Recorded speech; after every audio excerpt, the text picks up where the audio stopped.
Hi guys, welcome back to my channel. How are you all? Hope you all are doing great. So I know कि तुम्हारे बहुत सारे questions हैं, like मैं इतने time से कहाँ थी, वीडियोस क्यों नहीं डाल रही थी, social media YouTube and Insta पे इनएक्टिव क्यों थी, मैंने अपने फाइनल एग्जाम्स दिए कि नहीं सेकेंड ईयर के, एंड और भी बहुत सारी चीज़ें, लाइक मेरी तबीयत क्यों ख़राब हुई थी, मुझे क्या हुआ था, और भी बहुत कुछ। So here I am finally to give you all my life updates, and साथ साथ मैं I will be doing my makeup to feel little prettier. And you know what, अभी मैंने फ़ैन ऑफ कर रखा है, एंड तुम समझ सकते हो अभी कितनी ज़्यादा गर्मी हो रही है। मैंने फ़ैन ऑफ करके रखा है और 3 लाइट्स ऑलरेडी ऑन है इस रूम में, जिसकी वजह से हीट और भी ज़्यादा इंक्रीज़ हो गई है। इधर एसी है बट उसका रिमोट नहीं मिल रहा। मैंने एसी स्विच ऑन कर दिया और रिमोट ढूंढ रही हो तो रिमोट ही नहीं मिल रहा। तो इन शॉर्ट मैंने एसी भी ऑन नहीं किया, कुछ भी नहीं। तो बीच बीच में बहुत ज़्यादा स्वेटिंग हो सकती है मेरे फेस पे, उसको इग्नोर करना। So let's get started. By the way, here I have my makeup का पिटारा, जो कि बहुत ही ओवरलोडेड है। देखो, मैं तुम्हें मेकअप तो एक्सप्लेन नहीं कर पाऊंगी क्योंकि मैं तुम्हें अपने लाइफ अपडेट्स देने वाली हूँ। मैंने सोचा कि तुम मेरी इतनी बकबक सुन के बोर हो जाओगे, तो मैंने सोचा साथ में मेकअप भी करूँगी तो तुम्हें भी थोड़ा इंटरेस्टिंग लगेगा और मुझे भी अच्छा फील होगा। बस मैं मेकअप के स्टेप्स या फिर कुछ लाइफ अपडेट्स बताना ना भूल जाओ, क्योंकि साथ में 2 चीज़ें करूँगी। मैंने इस टाइप का वीडियो पहले कभी नहीं बनाया। So let's see. तो मेरा जो मार्च का मंथ था 2026 का, इट वॉज़ वेरी बैड। अभी तक का सबसे वर्स्ट मंथ, एंड अभी तक का सबसे वर्स्ट मंथ या हम कह सकते हैं बहुत ही ज़्यादा कर्स्ड मंथ था मेरे लिए। सबसे ज़्यादा बेकार इस मंथ में कोई कुछ भी चीज़ अच्छी नहीं हुई है, लाइक लिटरली एक चीज़ भी अच्छी नहीं हुई। मेरे एग्जाम्स भी थे 1 अप्रैल से, थे एक्चुअली मार्च में नहीं, 1 अप्रैल से मेरे एग्ज़ाम थे, जो कि सेकेंड ईयर के फाइनल एग्जाम्स है। सेमेस्टर वाइज एग्ज़ाम नहीं होते हैं मेरे, फाइनल एग्ज़ाम होता है ईयरली एक बारी। तो सेकेंड ईयर का फाइनल एग्ज़ाम था। सो देखो, मैं सब कुछ तुम्हें नहीं बता पाऊँगी, कुछ कुछ चीज़ें हैं जो, एक चीज़ बस अच्छी हुई थी पूरे मार्च में मेरे साथ, date I went on Banaras trip, जिसके लिए मैं बहुत टाइम से मैनिफेस्ट कर रही थी। बट डैट टू वहाँ भी मैं बहुत ज़्यादा वीडियो नहीं बना पाई बिकॉज मेरी तबीयत ठीक नहीं थी।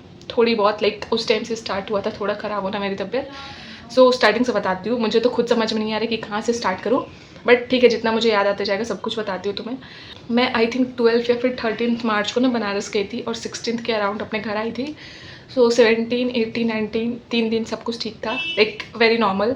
थोड़ा मुझे कोल्ड हो रखा था एंड मुझे लगा कि ट्रैवलिंग एंड ट्रिप की वजह से ये सारी चीज़ें हुई है, but it was nothing like that. So date मुझे एग्जैक्ट याद नहीं है कि कब मुझे जाना था फॉर्म फिल करने के लिए, एग्जाम फॉर्म। तो मैं कॉलेज गई थी एग्जाम फॉर्म फिल करने के लिए, और उस दिन के मैंने मिनी ब्लॉग भी शेयर किया था जिसमें मैंने बोला था कि मेरी तबीयत ख़राब लग रही है एंड मुझे फीवर काइंड ऑफ फील हो रहा है। लाइक फीवर एग्जैक्टली था नहीं, बट मुझे फील हो रहा था फीवर टाइप। बट हाँ, उस टाइम मेरा गला ख़राब था, आई डोंट नो वाई। कुछ दिनों पहले मैंने कोल्ड ड्रिंक पिया था, मे बी इस वजह से, या फिर कोई और रीज़न भी हो सकता है। तो मेरा गला ख़राब था, बट मैंने उस चीज़ को बहुत लाइटली लिया, और ये लाइटली और नॉर्मल था भी, क्योंकि सीज़न चेंज हो रहा था तो कोल्ड, फीवर, वायरल, ये सब चीज़ें तो होती रहती है, तो सब कुछ नॉर्मल था। उसके बाद बीच में अचानक ऑल ऑफ सडन, हाँ, तो फिर उसके बाद मेरी जब आवाज़ ख़राब हुई थी, फिर मुझे कोल्ड हुआ एंड उसके बाद फीवर भी हुआ। फीवर मैंने सोचा चलो ठीक हो जाएगा, बट वो नहीं हुआ। Then I went to the doctor and उन्होंने कुछ मेडिसिन दी फीवर की, कोल्ड की, और नॉर्मल वायरल जो होता है उसकी मेडिसिन। तो उसके बाद आई वेंट बैक होम, मैंने मेडिसिन ली 2-3 दिन तक। फीवर तो चला गया, बट बीच में बहुत ज़्यादा बढ़ भी गया था, बट देन नॉर्मल हो गया, फीवर चला गया, बट स्टिल बहुत ज़्यादा वीकनेस थी एंड फीवर भी बहुत ज़्यादा था बीच में। और उसके बाद ना मुझे वीकनेस, मेनली तो वीकनेस ही बहुत ज़्यादा हो रहा था। I was not able to do anything. मेरे हाथ लिटरली शिवर कर रहे थे बहुत ज़्यादा कुछ भी काम करने में। एंड मेरे एग्ज़ाम्स भी थे, ठीक है, तो उसका भी बहुत ज़्यादा स्ट्रेस हो रहा था मुझे, बट और मैंने कुछ पढ़ भी नहीं रखा था, तो I was very nervous about that. हाँ, तो जब मैंने फीवर एंड ये सारी चीज़ों की मेडिसिन ली तो सब कुछ थोड़ा नॉर्मल हो गया, बट कंडीशन, लाइक जो कोल्ड था वो थोड़ा ठीक हुआ, बट कंडीशन जो मेरी थी वो बिल्कुल ठीक नहीं है, वो और भी ज़्यादा ख़राब होने लगी। सो उसके बाद ना I went to another doctor, क्योंकि फर्स्ट डॉक्टर की मेडिसिन मुझे सूट नहीं कर रही थी।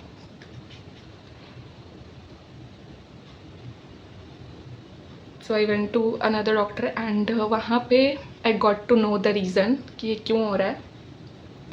एंड मैंने ना 9th या 10th में बायो में पढ़ा था दैट हम सबकी ह्यूमन बॉडी में स्प्लीन नाम का कुछ तो होता है जो नॉर्मल साइज़ में होता है, बट मेरे बॉडी में उस चीज़ का साइज़ इंक्रीज़ हो गया है, ठीक है। स्प्लीन को ना ग्रेवयार्ड ऑफ आरबीसी भी बोलते हैं, बिकॉज वो लाइक वो बहुत ज़्यादा हो जाता है, साइज़ बढ़ जाता है ना, तो आरबीसी को ही ख़त्म करने लगता है एंड बिल्कुल भी ब्लड फॉर्म नहीं होने देता बॉडी में, आरबीसी फॉर्मेशन नहीं होने देता एंड जो प्री फॉर्म्ड आरबीसी है उसको स्टोर नहीं होने देता। That is the whole scenario जो मेरे बॉडी में हो रहा था, जिसकी वजह से मुझे ये सारी चीज़ें हो रही थी, लाइक वीकनेस एंड और भी बहुत कुछ, ठीक है। तो उसके बाद अभी तो आई एम सेइंग एकदम हंस के, बट उस टाइम पे मेरी कंडीशन बहुत बहुत ज़्यादा ख़राब हो रखी थी। मैं लिटरली अपने घर में इधर उधर बस गिर ही रही थी। अब समझ में नहीं आता है क्या हो रहा है, क्यों हो रहा है। एंड मेरे एग्ज़ाम्स भी तो बस कुछ दिनों के बाद, तो मेरा तो भाई सोच के मेरा दिमाग ख़राब हो रहा था। And the reason for the increase size of spleen was over thinking and stress. थोड़ा बहुत जंक खाना भी, but the major reason was over thinking and stress. So ये सच है कि मैं ओवर थिंकिंग बहुत ज़्यादा करती हूँ, जितना तुम सोच नहीं सकते ना, उससे भी बहुत ज़्यादा नेक्स्ट लेवल तक। एंड स्ट्रेस भी मैं बहुत ज़्यादा लेती हूँ, बहुत छोटी छोटी बातों का। मैं दिखा नहीं सकती कि हाँ इफ़ेक्ट कर रही है मुझे चीज़ें, बट वो करती हैं और मैं उस बारे में बहुत ज़्यादा सोचती हूँ। ऑल्सो मुझे मेरे कंटेंट को लेके भी बहुत ज़्यादा स्ट्रेस होता है।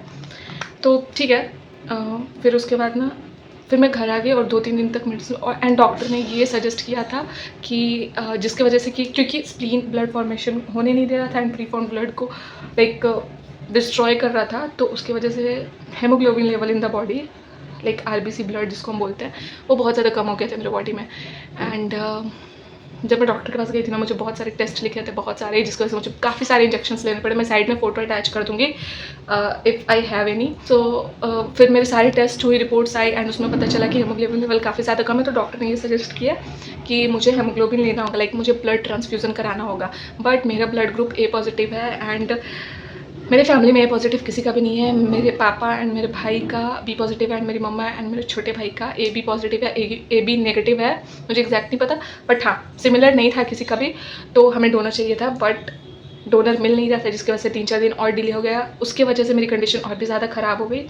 सो एट लास्ट हमें डोनर मिल गया एंड फिर मेरा ब्लड ट्रांसफ्यूज़न स्टार्ट हुआ। मैं 2 दिन हॉस्पिटल में एडमिट थी, तो मैं फ़ोटो लगा दूँगी। और मेरे एग्ज़ाम 1 अप्रैल से थे और मैं 31 मार्च तक हॉस्पिटल में एडमिट थी and doctors were not allowing me at all to take discharge and went back to home. But I requested somehow that मेरे एग्ज़ाम्स है, फाइनल एग्ज़ाम्स है, मेरा पूरा साल वेस्ट हो जाएगा एंड मुझे इसका बहुत ज़्यादा स्ट्रेस हो रहा था honestly. But my mamma was very chill. वो बोल रही थी कोई बात नहीं, एग्ज़ाम ही तो है, 1 साल बाद दे देना, हमें कोई प्रॉब्लम नहीं है तुम्हारे 1 साल वेस्ट होने से। ऐसा मतलब वो बोल रहे थे कि हेल्थ ज़्यादा इंपॉर्टेंट है। पापा का भी सेम पॉइंट ऑफ व्यू था that health is more important than anything. तो तुम उस पर फोकस करो, एग्ज़ाम देना, एग्ज़ाम देने के बाद में सोचना। एंड 10 बजे मैं हॉस्पिटल गई थी। मैं बहुत अभी फास्ट करी हूँ क्योंकि वीडियो काफ़ी लंबा हो गया और अभी भी बहुत सारी चीज़ें बची हुई हैं तुम्हें बताना। तो मैं 10 बजे हॉस्पिटल गई थी एंड सुबह में, and I went back to home रात के 3 बजे। इतने टाइम तक सारी चीज़ें हुई हॉस्पिटल में and next day I went back to home रात के 3 बजे। एंड उसी सेम डे जब मैं रात को 3 बजे आई, उसी सेम डे सुबह होके 9 बजे से मेरे एग्ज़ाम थे। फर्स्ट डे ऑनर्स पेपर में 3 सब्जेक्ट। मैंने क्या पढ़ा था, कुछ भी नहीं। एंड मेरी कंडीशन भी नहीं थी कि मैं जा सकूँ। मेरे हाथों में इधर इंजेक्शन जो लगा था, जिससे ब्लड ट्रांसफ्यूज़न हुआ था, उसका इंटरगेट लगा हुआ था, इधर बहुत सारे इंजेक्शन लगे हुए थे, ठीक है। बट स्टिल आई सेड मुझे जाना है। मम्मी बिल्कुल अलाउ नहीं कर रही थी, पापा बिल्कुल अलाउ नहीं कर रहे थे। मैं रोने लग गई कि मुझे एग्ज़ाम तो देना है, क्योंकि यार मेरा 1 साल वेस्ट हो जाएगा, मेरा बैक लग जाएगा, तो मैं प्रमोट नहीं होंगी नेक्स्ट क्लास में। ये सब सोच के मुझे और भी ज़्यादा स्ट्रेस हो रहा था। तो फिर मैं रोने लगी, तो मम्मी ने मुझे कैसे भी अलाउ कर दिया जाने के लिए। बट पापा साथ में गए थे मेरे साथ सेंटर पे।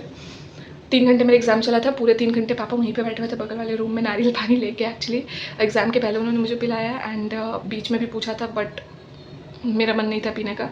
जब मैं एंटर की ना सेंटर पे, मैंने एंटर जब किया पापा के साथ सेंटर पे, तो वहाँ जो इन्विजिलेटर थी मैम, उन्होंने पापा को डायरेक्टली बोला कि आप क्यों एग्ज़ाम दिला रहे हो, लाइक इसकी कंडीशन देख के बिल्कुल भी नहीं लग रहा है ये लिख पाएगी एग्ज़ाम में, इसकी तबीयत बिल्कुल भी ठीक नहीं लग रही है, जाने दो, 1 साल वेस्ट होगा, इट्स ओके, बट एग्ज़ाम मत दिलाओ। तो फिर मैंने रिक्वेस्ट किया कि नहीं एग्ज़ाम देना है, जबकि मैंने कुछ नहीं पढ़ा था, बट फिर भी मुझे एग्ज़ाम देना था, क्योंकि मैं एग्ज़ाम नहीं देती तो मेरा एकदम ही कुछ नहीं आता, अगर देती तो कुछ तो आता मार्क्स, तो इसलिए मुझे एग्ज़ाम देना था। तो आई went on the first bench और सारे लोग पीछे जाकर ऑलरेडी बैठ चुके थे अपने फ्रेंड्स के साथ, लाइक तुम समझ सकते हो, और मैं अकेले बैठी थी आगे। तो पेपर लिखना स्टार्ट किया मैंने। 5 क्वेश्चंस अटैम्प्ट करने थे, जिसमें से मैंने 5 अटैम्प्ट किए। बट सबसे बेकार चीज़ क्या हुई कि बहुत सारे पेजेस लिखने होते हैं, लाइक 25 तो मिनिमम लिखना होता है। मैंने सिर्फ 5 से 6 पेज लिखा है, सिर्फ 5 से 6 पेज। एंड मैं बिल्कुल भी एक्सपेक्ट नहीं कर रही हूँ कि वो लोग मुझे प्रमोट करेंगे। तो इन केस अगर मुझे प्रमोशन मिल जाता है फर्स्ट ऑनर्स पेपर में, तो भी मेरे मार्क्स तो बहुत ही कम रहेंगे। सो बेटर होगा कि उस सब्जेक्ट में मेरा बैक ही लग जाए, सो डैट मैं नेक्स्ट ईयर दे पाऊँ वो वाला पेपर। क्योंकि अगर मार्क्स आए तो बहुत गंदे मार्क्स आएंगे, जो कि मैं बिल्कुल भी टॉलरेट नहीं कर पाऊँगी। सो बीच बीच में भी टीचर्स मुझे पूछ रहे थे और ये भी बोल रहे थे कि तुम घर चले जाओ, you are not in condition to write any more. एंड जब मैंने 5 पेज लिखा ना, मुझे वैसे तो और लिखना था, बट जब मैंने 5 पेज लिखा, 5 पेज भी मैंने बहुत मुश्किल से लिखा था ऑनेस्टली। जब मैंने 5 पेज लिखा, उसके बाद मेरी कंडीशन तुम सोच नहीं सकते कितनी ज़्यादा ख़राब होने लगी थी। मेरे हाथ लिटरली, जिस हाथ से मैं लिख रही थी, मेरा राइट हैंड बहुत ज़्यादा शिवर करने लगा था, बहुत ज़्यादा। मैं लिख ही नहीं पा रही थी। आई कांट एक्सप्लेन यू कि उस टाइम पे क्या हो रहा था, but like the nerves of my hand वो बिल्कुल ही नम काइंड ऑफ हो गए थे एंड मैं बिल्कुल नहीं लिख पा रही थी। शिवर करने लगे थे मेरे हाथ और बहुत हार्ड फील हो रहा था मुझे अपने हाथों में। So that was the thing जो मुझे बिल्कुल अच्छा नहीं लग रहा था। 1 बजे तक हमारा टाइमिंग था पेपर लिखने का, बट मैं 12:30 में निकल गई थी क्योंकि मैं लिख ही नहीं पा रही थी कुछ, तो वहाँ बैठ के टाइम वेस्ट करने का कोई पॉइंट नहीं बन रहा था। सो जब मैं बाहर आई ना, पापा ने मुझे पूछा कैसे गया पेपर, एंड मैं लिटरली बिना कुछ बोले सीधा ही रोने लगी, सीधा। मतलब फिर उसके बाद पापा बोले रो क्यों रही है, तुम्हें पेपर बिल्कुल भी अच्छा नहीं गया, मैंने कुछ नहीं लिखा, I don't think so that they are going to promote me, ये सब। तो फिर पापा बोले इट्स ओके, कोई बात नहीं, हम तो वैसे भी तुमको बोल रहे थे एग्ज़ाम नहीं देना, ये वो मत दो, रहने दो। एंड गेस वॉट, जिस दिन मेरा पेपर था, फर्स्ट डे ऑनर्स पेपर था, उस दिन जब मैं एग्ज़ाम देने गई थी, एग्ज़ाम देने के पहले मैं घर से इंजेक्शन लेके गई थी एंड मेडिसिन भी खा के गई थी, बट फिर भी लाइक जो होना था वो हो गया, मेरा पेपर गंदा हो गया। आईलाइनर भी मेरा अच्छा नहीं लगा, आज पता नहीं क्या हो रहा है। फिर नेक्स्ट डे, हाँ, और इतना काफ़ी नहीं था, लाइक इतना काफ़ी नहीं था। नेक्स्ट डे भी मेरे ऑनर्स पेपर थे, बिना किसी ब्रेक, बिना किसी लीव के, डायरेक्टली फर्स्ट डे 1 अप्रैल को था फर्स्ट ऑनर पेपर, जिसमें 3 सब्जेक्ट आते हैं। सेकंड डे भी ऑनर्स पेपर था, जिसमें फिर से 3 सब्जेक्ट आते हैं। और सेकंड डे, क्योंकि मैं फर्स्ट एग्ज़ाम देने चली गई थी मेरी तबीयत ख़राब होने के बाद भी, सेकंड डे मैं नहीं जा पाई। मैंने बहुत ट्राई किया, बट मेरी बॉडी सपोर्ट नहीं कर रही थी एग्ज़ाम देने जाने के लिए। आई was not feeling well at all. और लास्ट टाइम तो लाइक फर्स्ट डे तो मैं फिर भी कैसे कैसे करके चली भी गई थी जिद करके। इस टाइम तो मैं जिद भी नहीं कर सकती थी जाने के लिए, ना ही रो सकती थी, क्योंकि फर्स्ट डे उन लोगों ने मना किया था, पापा मम्मी ने, बट स्टिल मैं चली गई और फिर मेरी तबीयत और ज़्यादा ख़राब हो गई। तो सेकंड डे में मैं ये नहीं कर सकती थी, तो फिर मैं नहीं जा पाई। बट फिर भी मैंने पूरे दिन वही चीज़ सोचा है कि अब क्या होगा, नेक्स्ट क्या होगा, पता नहीं प्रमोट होंगी कि नहीं, साल वेस्ट होगा, और भी बहुत कुछ। तो यही सारी चीज़ें हो रही थी और मेरा दिन बहुत गंदे से कट रहा था, ठीक है। मुझे फिर उसके बाद ना सेकंड ऑनर्स पेपर ख़त्म होने के बाद बीच में 2-3 दिन का ब्रेक था, मतलब गैप था, स्टडी लीव बोलते ना, वो था। तो स्टडी लीव था ना, तो मुझे थोड़ा टाइम मिल गया जिसमें मैंने कुछ पढ़ा था थोड़ा बहुत, मतलब ना ही तुम उसको कुछ मत ही समझो, ठीक है, वो हम काउंट नहीं कर सकते जो मैंने पढ़ा था। तो मैंने सोचा कि एक पेपर मेरा ऑलरेडी मिस हो गया, जो कि मेरा मेन एंड ऑनर्स पेपर था। उसके बाद के जो 3 पेपर बचे थे, इंग्लिश, हिंदी एंड इकोनॉमिक्स, वो सब्सिडरी पेपर्स होते हैं जिनके मार्क्स काउंट नहीं होते। फाइनल रिजल्ट जो बनता है हमारा थर्ड ईयर के बाद, तो उसमें मार्क्स काउंट नहीं होते उसके। तो मैंने सोचा कि कोई पॉइंट ही नहीं बनता बाकी के एग्ज़ाम देने का। बट फिर मैंने ये भी सोचा कि अगर नहीं होना होगा तो नहीं होगा, but I will try my best, मेरे से जितना पॉसिबल होगा I will try my best. So I decided कि मैं आगे के सारे एग्ज़ाम्स दूँगी। प्रमोट होना नहीं होना वो मेरे हाथों में नहीं है बिल्कुल भी। तो मेरे हाथ में जो था मैंने वो किया, एग्ज़ाम देना मेरे हाथों में था, मैंने एग्ज़ाम दिया। आगे के 3 एग्ज़ाम्स जो थे वो मैंने दिए। तब भी मैंने like still I am recovering, काफ़ी लंबा मेरा मेडिसिन अभी चलने वाला है, लाइक 6 मंथ तक स्टिल आई एम रिकवरिंग। उस टाइम भी मेरी तबीयत बहुत ठीक नहीं हो गई थी, बट समहाउ आई ट्राइड कि मैं जाऊँ और मैनेज करूँ चीज़ों को, एग्ज़ाम दूँ, क्योंकि मैं बिल्कुल नहीं चाहती कि मेरा साल वेस्ट हो। सो अभी जल्दी से इस वीडियो को एंड करते हैं, काफ़ी लंबा हो रहा है। तो फिर ना मैंने एग्ज़ाम दिए, मेरे बाकी के 3 एग्ज़ाम, जो बहुत सोच हो गया है। मैं बहुत ज़्यादा सेटिस्फाइड नहीं हूँ बाकी के भी पेपर से, बट एटलीस्ट मैंने एग्ज़ाम दिया। मुझे इस बात की सेटिस्फैक्शन रहेगी कि मैंने अपना बेस्ट ट्राई किया जितना मैं कर सकती थी, अपने कंफर्ट जोन से बाहर जाके मैंने ट्राई किया actually. But still I don't know that I am going to promote in third year और नॉट। वो तो रिज़ल्ट आने के बाद ही पता चलेगा, और रिज़ल्ट कब आएगा वो भी नहीं आइडिया अभी। कि एटलीस्ट मैंने ट्राई किया। और मेरी फ्रेंड्स भी यही बोल रही थी कि तुम्हारी कंडीशन बिल्कुल भी ठीक नहीं थी, but this was very huge thing that you tried. मेरा मेकअप ऑलमोस्ट डन है, बस मैं अभी ग्लॉस लगाऊंगी। एंड मैंने बहुत ही simple soft girl basic makeup किया है, एंड पिंक थीम रखा है थोड़ा, because my kurti is pink. Okay, तो और हाँ, मैं सारे प्रोडक्ट्स टैग कर दूँगी, सो डैट तुम चेक कर लेना।